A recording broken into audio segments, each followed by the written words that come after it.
Hi guys, welcome back. இன்னைக்கு நம்ம ஒரு புது இடத்துக்கு ஹிடன் ஸ்பாட்டுக்கு போக போறோம். எங்க இருக்குன்னா ஊட்டியில தான் அதுக்கு போக போறோம். ஊட்டி பக்கத்துல குன்னூர் கிட்ட. போய் பார்க்கலாம். சன்ரைஸ் பார்க்க போறோம். சன்ரைஸை பார்க்குறோம், திருப்பி விடுறோம். இப்போ டைம் பார்த்தா 12:46 ஆச்சு.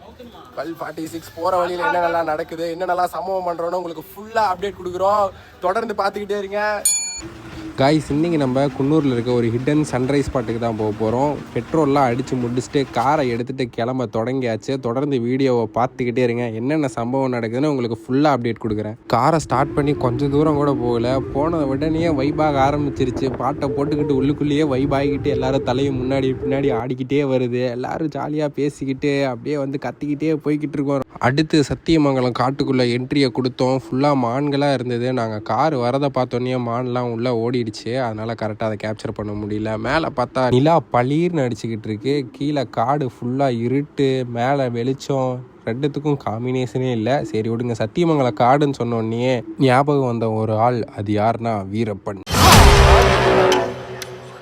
இப்போது மேட்டுப்பாளையம் ரீச் ஆயாச்சு. எங்கன்னா ஸ்டாப்பை போட்டால் டைம் ஆகிடும்ன்ட்டு எங்கேயும் நிறுத்தாமல் கிளம்பிக்கிட்டே இருந்துட்டோம். மேலே வந்துட்டு பர்லியாரில் மட்டும் ஒரு ஸ்டாப்பை போட்டோம். எதுக்குன்னா தீப்பெட்டி ஒன்று வாங்கணும், அதுக்கு தான். தீப்பெட்டி எதுக்குன்னா கேம்ப் ஃபயர் ஒன்று போடலான்னு ஒரு பிளான் இருக்குது, அதுக்கு தான்.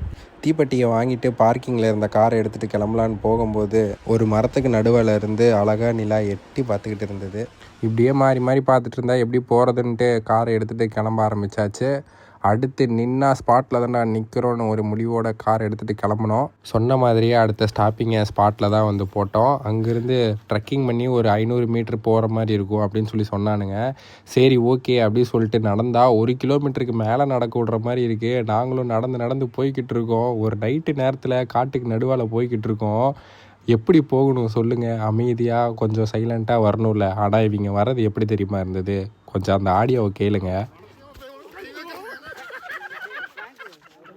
ஏதோ ஒரு விலங்கு வேறு பக்கம் போய்கிட்டு இருந்தாலும் நாங்கள் அங்கே இல்லை இங்கே தான் இருக்கோன்னு சிரிச்சே மாட்டி கொடுத்துருவாங்க போல். அப்படி தான் இருந்தது இவங்க சிரிப்பு. ஒரு வழியாக கஷ்டப்பட்டு நடந்து ஸ்பாட்டுக்கு ரீச் ஆயாச்சு. அங்கே போனதுமே குச்சியெல்லாம் பொறுக்கி கேம்ப் ஃபயரை போடுவோமேனு போட்டாச்சு. போட்டதுக்கப்புறம் தான் அந்த குளிருக்கு கொஞ்சம் இதமாகவே இருந்தது. அப்படியே கொஞ்ச நேரம் ஊர் கதையெல்லாம் பேசிட்டு பீஸ்ஃபுல்லாக இருந்தது. நாங்கள் போனப்போ தண்ணியை கார்லேயே மிஸ் பண்ணிட்டு வந்துட்டோம். நீங்கள் கண்டிப்பாக போகும்போது தண்ணி எடுத்துகிட்டு போய்க்கோங்க. நாங்கள் சின்னதாக போட்ட கேம்ப் ஃபயர் வேறு அணைஞ்சு போயிட்டே இருந்த காரணத்தினால அங்கே ஒரு காஞ்ச புல் இருந்தது. அதை பற்றி விட்டுருவோமேனு பற்றி விட்டு பெரிய கேம்ப் ஃபயராக ஆக்கி கொஞ்ச நேரம் குளிர் காய்ச்சிக்கிட்டு இருந்தோம். அப்படியே கொஞ்சமாக வெடிய ஆரம்பிச்சது. அது வெடியும் போது தான் தெரிஞ்சது அந்த சுற்றி இருக்க அழகே எப்படி இருக்குன்னு. சுற்றியும் மேகமாக பார்க்கவே ரொம்ப அழகாக இருந்தது. இன்னொரு பக்கம் அண்ணன் சூரியன் வரும்போது அதை கேப்சர் பண்ணியே ஆவாண்டான்னு ட்ரைபாட் தூக்கிட்டு போய்கிட்டு இருக்கு. கீழே சுற்றியும் ஃபுல்லாக டீ எஸ்டேட் தான். அப்படியே காலையில் அந்த மார்னிங் டைமில் குருவியோட சவுண்டெல்லாம் கேட்டுட்டு ரொம்ப நல்லா இருந்தது. எல்லா இடத்துலையும் சன்ரைஸ் எத்தனை மணிக்கு வரும், 6:30க்கு வருமா? ஆனால் நாங்கள் போன நேரமும் என்னமோ தெரில. இங்கே வந்தது 8 மணிக்கு. அதுவும் பாதி நல்லா ரைஸ் ஆனதுக்கப்புறமேட்டு தான் தெரிஞ்சுது. பட் இருந்தாலும் போன ட்ரிப்புக்கு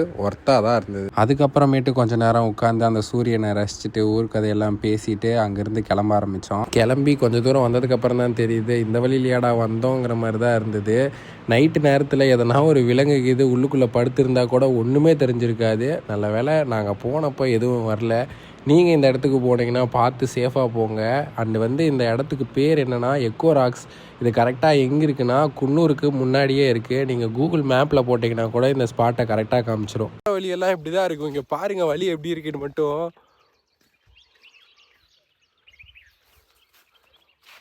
ஃபுல்லாகவே எப்படியோ பச்சை பசேன்னு சூப்பராக இருக்குங்க. கண்டிப்பாக வந்து விசிட் பண்ணுங்கள். ஒரு பாய்ஸோடு வந்தீங்கன்னா தரமாக இருக்கும். கப்புள்ஸாகவும் வரலாம். எல்லாத்துக்குமே சூப்பரான ஒரு ஸ்பாட்டு தான். மறக்காமல் வந்து விசிட் பண்ணுங்கள். கீழே வந்ததுமே இறங்கிட்டு கார் எடுத்து கிளம்ப ஆரம்பித்தாச்சு. கொஞ்சம் தூரம் போனதுமே ஃபுல்லாகவே அந்த பர்பிள் ஃப்ளார்ஸ் இருக்கும்ல, அதுவாக இருக்க ஆரம்பிச்சிருச்சு. எனக்கு அதை பார்த்த உடனே ரொம்ப குஷியாகி காருக்குள்ளே உட்காந்தே கத்த ஆரம்பிச்சிட்டேன். அந்த வீடியோவை மட்டும் பாருங்கள். காய்ஸ், இப்போ எந்த இடத்துக்கு வந்திருக்கோன்னா ரீல்ஸ்ல எல்லாம் காட்டுறேன் ஒரு இடம் இருக்குமே, அதுதான். இங்கே பாருங்க, லெண்டல் ஃப்ளார்ஸ்.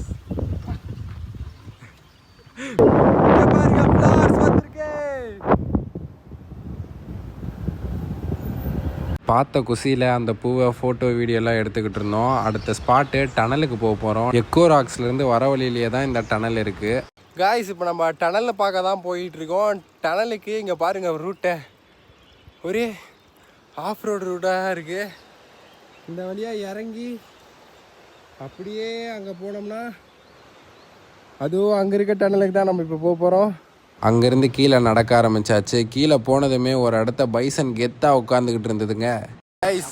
பைசன் பார்த்துருக்கீங்களா? பைசன் பார்த்துருக்கீங்களா? அங்கே பாருங்க, அங்கே பாருங்க.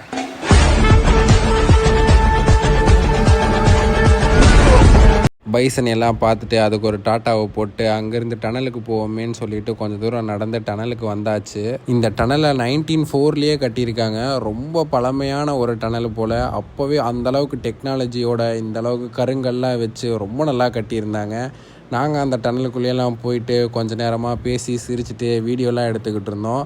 அந்த டனலில் எல்லாம் உள்ளுக்குள்ளே வந்து பார்க்கும்போது ரொம்ப நல்லா இருந்தது. அங்கேருந்து ஒரு வியூவை பாருங்கள். இவ்வளோ பெரிய மரத்துக்கு நடுவால் அங்கே ஒரு சன்லைட்டோட வெளிச்சத்தை காமிச்சிட்டு பச்சா பசியன்னு இல்லாமல் ரொம்ப வறண்டு போய் தான் இருந்தது. ஆனால் பார்க்க ரொம்ப நல்லா இருந்தது இது. சரி, ட்ரெயின் போகிறத தான் பார்க்க முடியல, ட்ரெயினை ஓட்டுவோன்னு சொல்லி நாங்கள் ட்ரெயினை ஓட்ட ஆரம்பிச்சிட்டோம்.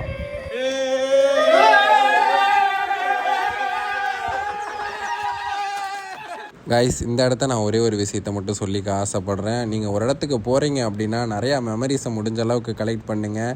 எப்போவுமே இந்த கூட்டத்தில் ஒருத்தர் இருப்பான், எப்பவும் ஓவர் மெச்சூர்டாக இருக்கிற மாதிரி. அந்த மாதிரி கைங்கள்ட்ட எல்லாம் சொல்லுங்கள், இந்த திருப்பியும் நினச்சாலும் உனக்கு இந்த 20s வராதுடா, இப்போவே என்ஜாய் பண்ணிக்கூடா வாடா அப்படின்னு சொல்லி கூப்பிட்டு என்ஜாய் பண்ண விடுங்க, ஜாலியாக இருங்க. இப்போ நாங்கள் குன்னூர் பஸ் ஸ்டாண்ட் ரீச் ஆயாச்சு. குன்னூர் வரைக்கும் வந்துட்டு ஊட்டி வரிக்கி வாங்கிட்டு போகலன்னா எப்படி, அதனால் வரிக்கி வாங்கிட்டு அங்கேருந்து கிளம்பியாச்சு. இதோட இந்த vlog முடியுது. மீண்டும் ஒரு புதிய விழாவோட வந்து உங்களை சந்திக்கிறேன். அது வரைக்கும் டாட்டா, பை பை கைஸ்.